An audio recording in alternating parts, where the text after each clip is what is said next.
20 milioni di metri cubi di capacità che possono arrivare a 25, 1,5 milioni di euro per la progettazione, 170 milioni per i lavori. Sono i numeri principali della diga del Vanoi, il cui progetto è in mano al Consorzio di Bonifica Brenta, che così risponde alle tante contrarietà espresse da più parti. Alcuni no erano previsti perché è nato da più di un anno una campagna di disinformazione a questo punto contro il progetto e non mi sembra che studiare le cose e progettare le cose sia un reato. Entro il 4 novembre vanno presentate le osservazioni al progetto che avranno risposta dal Consorzio entro fine anno. È preso come parafulmine il Consorzio di Bonifica Brenta per la siccità, ma è la sicurezza il cardine principale di questa opera.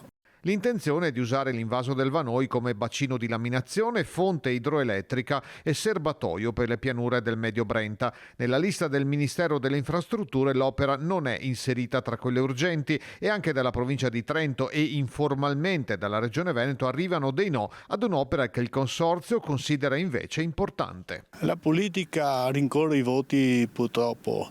E abbiamo capito che quando ci sono gli eventi calamitosi, allora gli italiani sono i primi a livello mondiale a risolvere le problematiche, ma subito dopo l'evento a programmare un po' meno e a predisporre che ci siano meno catastrofi anche. Non si può sempre aspettare evento Vaia 2018 oppure siccità 2022 per intervenire, bisogna avere una programmazione che metta in sicurezza il territorio e i cittadini che ci vivono.